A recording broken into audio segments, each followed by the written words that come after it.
நீதிமொழிகள் 20ஆம் அதிகாரம். திராட்சரசம் பரிகாசம் செய்யும், மதுபானம் அமளி பண்ணும், அதனால் மயங்குகிற ஒருவனும் ஞானவான் அல்ல. ராஜாவின் உருகுதல் சிங்கத்தின் கர்ஜிப்புக்கு சமானம். அவனை கோபப்படுத்துகிறவன் தன் பிராணனுக்கே துரோகம் செய்கிறான். வழக்குக்கு விலகுவது மனுஷனுக்கு மேன்மை. மூடனானவன் எவனும் அதிலே தலையிட்டு கொள்வான். சோம்பேறி குளிருகிறதென்று உளமாட்டான். அறுப்பிலே பிச்சை கேட்டாலும் அவனுக்கு ஒன்றும் கிடையாது. மனுஷனுடைய இருதயத்தில் உள்ள யோசனை ஆழமான தண்ணீர் போல் இருக்கிறது.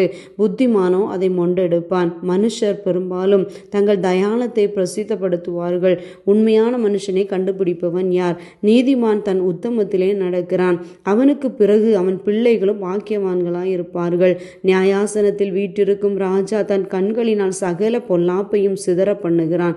என் இருதயத்தை சுத்தமாக்கினேன், என் பாவமர துப்புரவானேன் என்று சொல்லத்தக்கவன் யார்? வெவ்வேறான நிறைக்கல்லும் வெவ்வேறான மரக்காலும் ஆகிய இவ்விரண்டும் கர்த்தருக்கு அருவருப்பானவைகள்.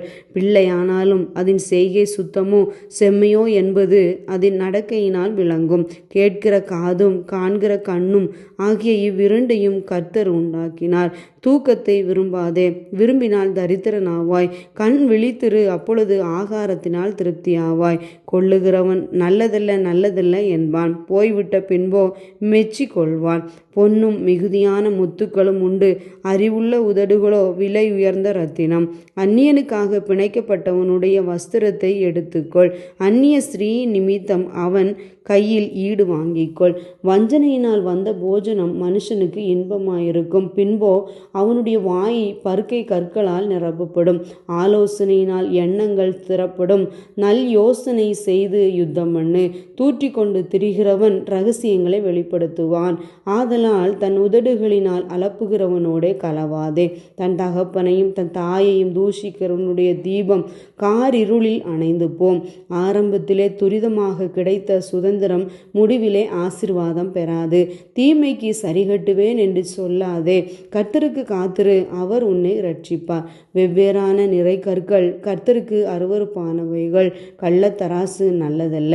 கர்த்தராலே மனுஷருடைய நடைகள் வாய்க்கும். ஆகையால் மனுஷன் தன் வழியை அறிந்து கொள்வது எப்படி? பரிசுத்தமானதை விழுங்குகிறதும் பொருத்தனை செய்த பின்பு யோசிக்கிறதும் மனுஷனுக்கு கண்ணியாயிருக்கும். ஞானமுள்ள ராஜா துன்மார்க்கரை சிதறடித்து அவர்கள் மேல் உருளை உருட்டுவான். மனுஷனுடைய ஆவி கர்த்தர் தந்த தீபமாயிருக்கிறது, அது உள்ளத்தில் உள்ளவைகளெல்லாம் ஆராய்ந்து பார்க்கும். தயையும் சத்தியமும் ராஜாவை காக்கும்.